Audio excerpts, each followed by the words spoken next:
마음 살핌이라고 얘기를 하고, 두 번째는 독특한 길, 세 번째는 결심 결심,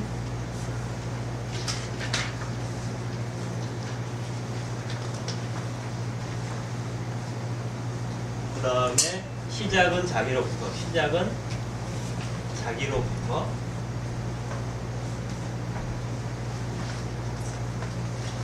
아직 제자리에서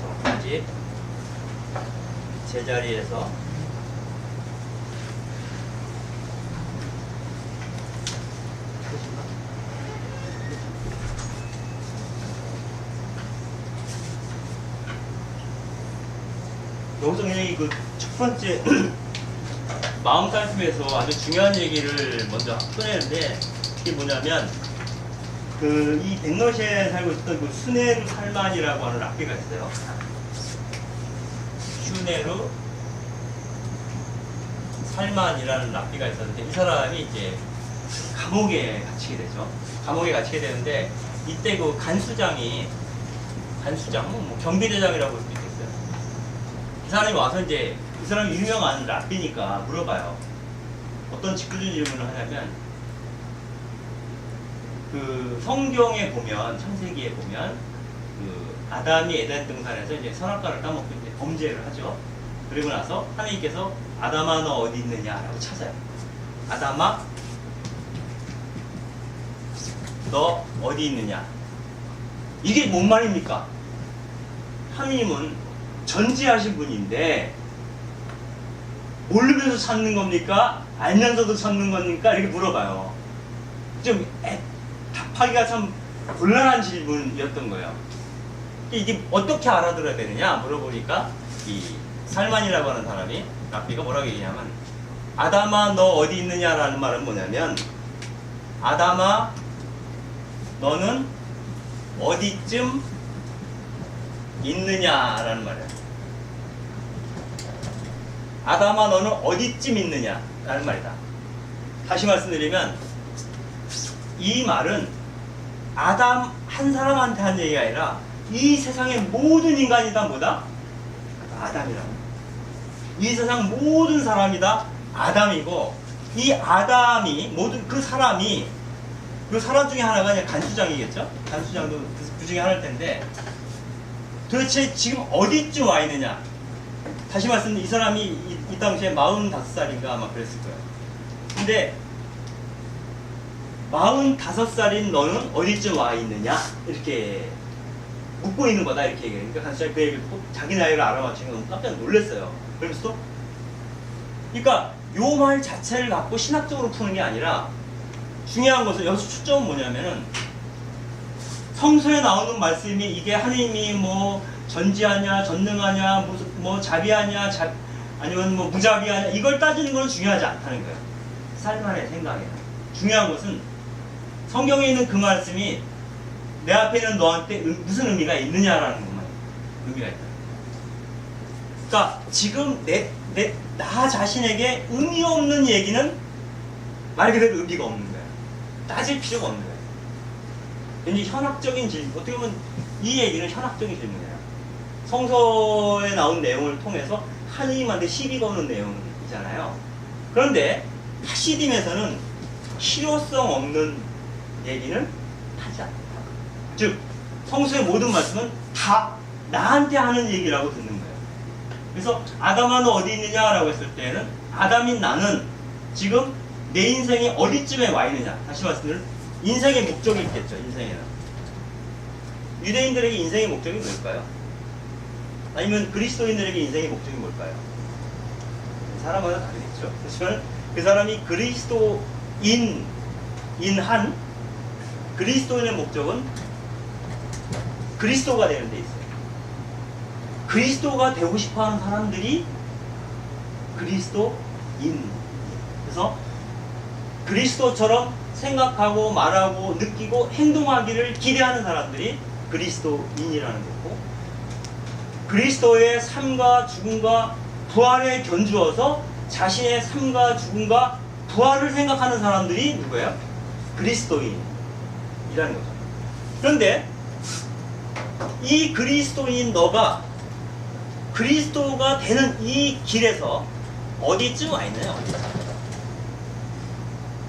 이쪽으로 가다가 옆길을 세고 있지 않느냐? 혹시? 아니면 가다가 거의 다 왔는데 길을 잘못 들어서 거꾸로 가고 있는 건 아닐까? 자기가 서 있는 자리가 어디냐라고 생각해. 어디쯤 너가 와 있냐? 어디에 있느냐? 너의 현 주소는 어디냐? 이 현 주소는 자기의 어떤 영적 상태일 수도 있고. 그 예전에 의식혁명이라는 책이 있어요. 거기서 보면 의식의 지수를 막 숫자로 표시를 하게 돼요. 그 의식 지수가 몇이 되느냐? 라고 묻는 것과도 비슷하겠죠. 그래서 내 삶을 돌이켜보는데 그 말이 도움이 돼야 되는 거예요. 그렇지 않고 현학적으로, 추상적으로 하나님 어떤 분이실까 이런 논쟁을 벌이는 것. 이런 논쟁을 우리는 뭐라고 불러요? 탁상공론이라고 해요. 책상 앞에 앉아서 막 이렇게 저기들의 어떤 생각들을 막 다투는 거죠. 이런 것들에 대해서 하시디즘은 노. 그래서 이성적이고 합리적인 추론을 하지 않아요. 하시디즘. 정서적인 접근을 한다 그래요. 정서적인 접근. 감각적인 접근. 그러니까 현실적인 접근이 되겠죠. 그래서 자기 자신이 어디에 있는지 알아야 되고, 아담처럼, 아담을 되게 높게 평가해요. 이거는 마틴복음은 어떻게 되냐면 아담처럼 제가 숨어있나이다. 당신이 무서워서 당신이 모르게 나뭇잎을 가르고 숨어있다는 거예요. 죄졌으니까 자기의 상태를 고백해요. 나는 숨어있다. 그게 이제 모든 것의 출발점이에요. 자기가 지금 어떤 상태, 뭔가 잘못을 저지르고 숨어있는 상태라는 것을 이렇게 인정하는 거. 그게 이제 이 사람에는 그 사람의 지금의 현주소인 거죠. 그래서 다시 말씀드리자면 모든 논의의 출발은 나와 상관이 있어야 돼요. 나. 1차적으로. 이게 좀 더 나가면 이제 우리들과 상관이 있어야 되는데 일단은 시작은 나예요. 하나님이 어떤 말씀하셨다. 성경에 어떤 이야기가 있다. 그러면 그것이 나에게 어떤 의미가 있을까? 나 빠지고 얘기하면 안 된다는 거예요. 여러분들 신학자들이나 아니면 철학자들이나 뭐 많은 사람들이 글을 쓰죠. 글을 쓰고 발언을 하는데 이런 것들을 쭉 보면은 이 사람의 글 안에 필자인 본인이 들어있나요? 없나요? 거의 대부분 없어요. 그러니까 우주는 어떻게 창조되었고 얘기하지만 자기 자리는 없어요. 거기에 자기는 늘 어느 자리에 있어요? 관찰자로 있어요. 나는 관찰자야. 이 세상에 있을 일이지 않아. 밖에서 보고 이건 이런 훈수 두는 거야. 이런 것들에 대해서 하시딤은 어떻게 그런 사람들한테 뭐라고 얘기할까요? 하시딤이라. 너나 잘해. 너의 문제랑 연결되지 않으면 의미부여하지 않는다.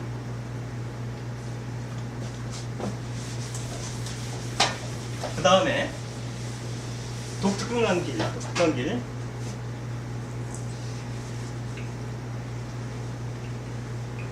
그 루블린의 랍비 얘기를 해요. 랍비 얘기를 하는데 우리가 죽었을 때 하나님이 우리를 만나면 어떤 질문을 할 거예요. 그 질문을 할 때 너는 왜 모세처럼 살지 않았느냐? 라고 묻지 않는다는 거예요. 너는 왜 예수처럼 살지 않았느냐? 라고도 묻지 않아요. 뭐라고 물어요? 너는 왜 너로 살지 않았느냐? 너도 휴샤라는 사람 제자 얘기를 하는데 너는 왜 휴사로 살지 않았느냐? 이렇게 물어본다는 거예요. 아니면 다른 분식으로 표현하면 너는 수사로 살았느냐? 너는 너로 살았느냐? 이렇게. 그 뭐냐면 많은 성인들이 있었고 많은 수행자들이 있었고 많은 심리가들이 있었지만 이것은 모두 참고서일 뿐이야. 참고할 수는 있지만 이 사람들이 걸어간 길이 곧 내가 걸어가야 될 길은 아닐 수 있다는 거예요. 다시 말씀드리면 하느님에게 가는 길에서 뭐를 내면 안 된다? 흉내를 내면 안 된다. 내 안에서 차고 올라서 그대로 사는 건 괜찮지만 저 사람이 이럴 때 A라고 발언했으니까 나도 A라고 해야지. 따라쟁이 있잖아. 따라쟁이식의 수행은 안 된다. 왜? 그 수행은 자기로부터 나온 게 아니에요. 네? 자기로부터 나온 게 아니에요. 불교에서 이렇게 얘기하죠.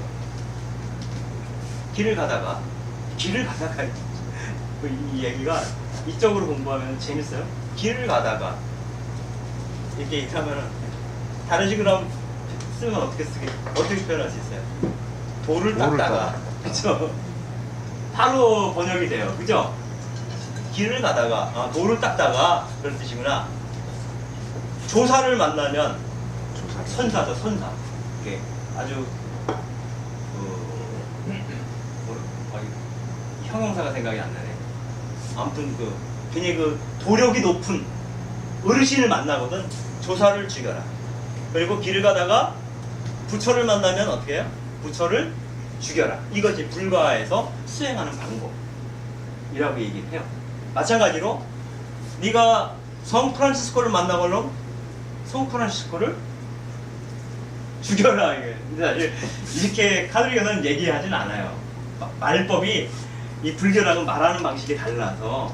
근데 프란시스코의 삶이 곧 너가 따라야 될 유일한 모범이 아니다. 너는 너의 길을, 너의 고유한 길을 걸어서 가라. 이 책에서는 그걸 뭐라 해요? 너의 고유한 특성에 따라서 살아라. 특성. 이 특성이라고 하는 것은 이제 오늘 갑자기 주어진 게 아니라 내가 태어나서 성장 과정에서 여러 가지 관계 안에서 내 안에 내재되어 있는 축적되어 있는 어떤 감수성도 다르잖아요. 어떤 사람들은 돌 만드는 걸 좋아하는 사람도 있고, 어떤 사람들은 이렇게 몽상가적인 기질이 있는 사람도 있잖아요. 근데 어떤 사람은 몽상가적인 기질을 발휘해서 신비가가 되는 사람들도 있어요.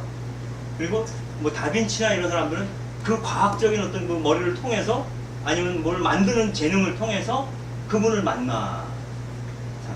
어떤 사람들은 작가로서 글을 쓰다 보니 그분을 알게 되는 경우도 있어요. 여러분들 이런 것도 있어요. 제가 이런 준비하지만 강의할 때는 제가 준비한 거 그대로 강의를 안 해요. 그냥 하다 보면 막 떠오르는 생각이 있으면 그거를 갖고 막 얘기를 해. 그 다음은 나중에 가서 이 생각해요. 어떻게 내가 그런 기특한 생각을 했을까? 그러니까 얘기를 하다 보니 얘기를 더 잘하게 되기도 해요. 그리고 어떠한 것을 설명하다 보니 내가 그전까지 몰랐던 것을 더 분명하게 알게 되는 것도 있어요. 여러분들 강의를 하려면 평소에 자기가 공부하는 것을 몇 배를 공부를 하지 않으면 강의를 잘 못해요. 꿰고 있어야 그렇잖아요. 그것처럼 그렇게 하다 보면 점점 그러니까 자기 길을 걸어서 그분에게로 간다. 그래서 사람마다 다 자기의 고유의 길이 있다 라는 거예요. 이런 얘기를 하죠. 이 르블레는 라피가 한 가지로만 성깁을 받을 줄 모르는 하느님이라면 그게 어떻게 하느님이냐 이렇게 얘기를 해요. 한 가지 방법으로만 성김을 받는 분이라면 하느님이 그건 하느님이 아니다. 네? 그러므로 우리는 하느님을 섬기는 아주 다양한 경로들입니다.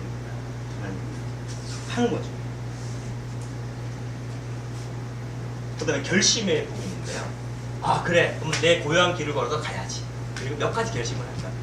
나는 담배를 피지 말아야지. 오늘부터 끊겠어. 이렇게 결심을 해요. 근데 여기서는 이제 이 르블림의 랍비의 제자는 어떤 결심을 해요? 단식을 하기로 해서 단식을. 언제까지? 일주일 동안. 그래서 유대에서 이제 안식일은 금요일 해가 지면서부터 시작돼요. 금요일 저녁 일몰부터 토요일 일몰까지가 안식일이에요. 아시죠? 해가 지면서 하루가 시작돼요. 거기는 우리는 해가 떠야 하루가 시작된다고 생각하잖아요. 근데 유대인들은 해가 지면 하루가 시작돼서 그 다음날 해가 질 때 하루가 끝나요. 그래서 금요일날 해가 지기 한두 시간 전쯤 되는데 너무너무 목이 탑니다. 목말라서 죽을 것 같아요.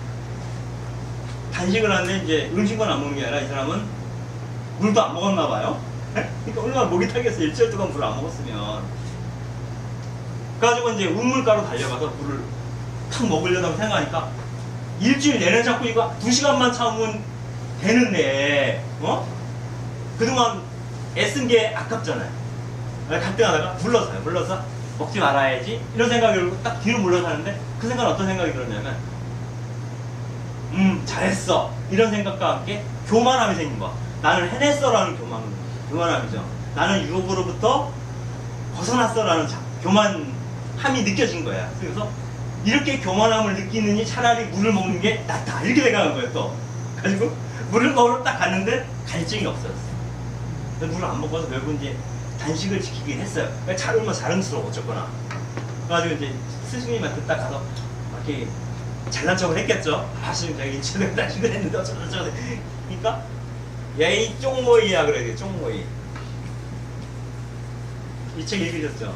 왜 쪽모이라는 표현 써요? 뭔 뜻이에요? 쪽모이는 뭐냐면 저도 모르는 말이에요. 찾아보니까 우리가 그 퀼트 같은 거 할 때 조각천을 이렇게 모아서 하나를 만들잖아요. 그래서 쪼각 있는 것을 이렇게 모으는 작업을 쪽모이라 해요. 쪽들을 모으는 것이 쪽모이예요.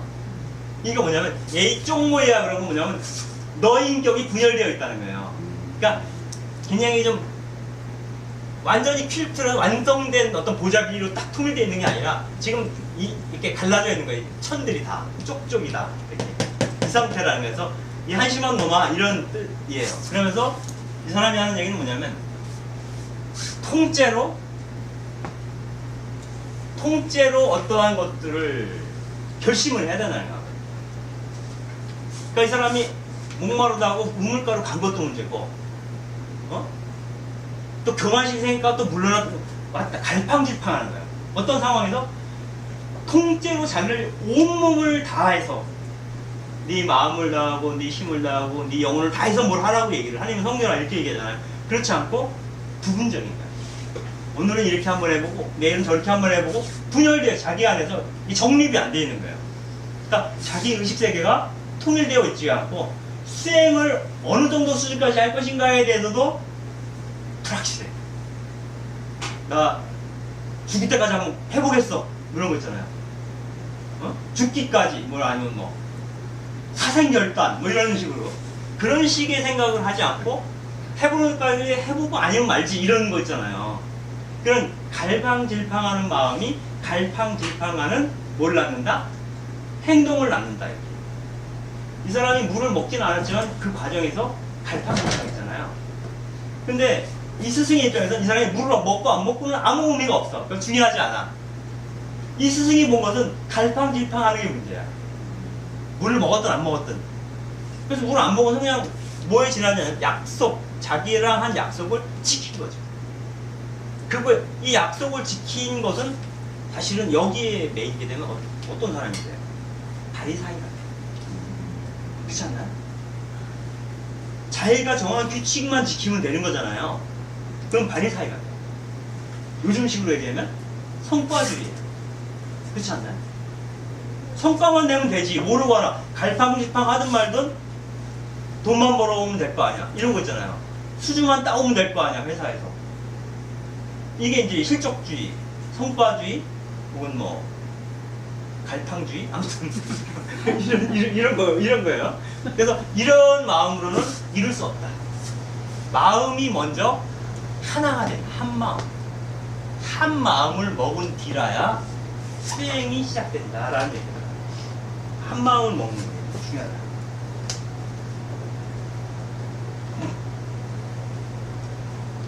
그래서 이제 나훔이라는 랍비의 얘기를 해주는데요. 그 사람이 어느 날 이렇게 제자들이 있는 곳으로 하니까 제자들이 모여서 이제 체스를 하고 있었나 봐요. 장기죠. 체스를 하고 있으니까 가르침을 하래. 체스를 하는 체스의 원칙 3가지를 얘기합니다. 나훔이라는 랍비가. 첫 번째, 모든 말은 한 번에 2개를 놓을 수 없다. 한 번에 2개를 놓을 수 없다. 두 번째, 앞으로 한 가지 뒤로 못 간다. 그 다음에 세 번째, 끝까지 가면 왼쪽으로 가든 오른쪽으로 가든 뒤로 가든 그건 네 마음대로다. 이게 이제 체스의 원칙은 전 체스를 몰라요. 모르는데 이 책에서 이제 나오는 그런 거예요. 그래서 처음에 시작할 때 어떻게 돼요? 한 마음으로 가요. 한 마음. 하나의 마음으로 목표도 하나. 한 마음으로 시작을 하는데 한 번 시작하면 물러서면 안 된다. 한 번 시작해서 물러서지 않는 것은 불교에서 뭐라고 얘기해요? 그런 수행을 정정진이라고. 정정진. 그죠? 마음을 다해서 앞으로 수행하기 위해서 앞으로 나아가는 거예요. 그걸 또 다른 분을 용맹정진. 들어왔죠? 용맹정진. 한 마음을 먹으면 그 다음에 용맹정진해야 되는 거예요. 무슨 일이 있어도 돌아서면 안 된다. 그래서 그 끝까지 가면 문득 어떻게 돼요? 문득 자유로워져요. 이때까지는 자기 마음대로 못했어요. 그죠? 앞으로만 가야 돼요. 근데 이때가 오면 앞으로 가든 뒤로 가든 왼쪽으로 가든 의미가 이렇게 뭐든지 할 수 있어요. 그건 뭐냐면 우리가 공부를 해도 공부를 하다가 어느 순간이 되면 문득 천리를 꿰는 순간이 있어요. 말이죠. 그게 쉬운 얘기는 아닌데, 그죠? 이게 이거구나 이렇게 올 때가 있어요. 그러면 사고가 굉장히 자유로워져요. 집착했던 것부터 탁 놓여요. 그래서 그러한 것을 뭐 달관이라고 표현하기도 하고 대자유를 얻었다. 뭐 이렇게 표현하기도 하는데 아무튼 그때까지는 용맹정진해야 된다. 물러서서는 안 된다. 근데 이거는 장기의 어떤 원칙을 얘기했지만 사실은 수행하는 방법을 얘기를 하는 것이죠. 여기까지 하고 쉬어야 될 것 같아요.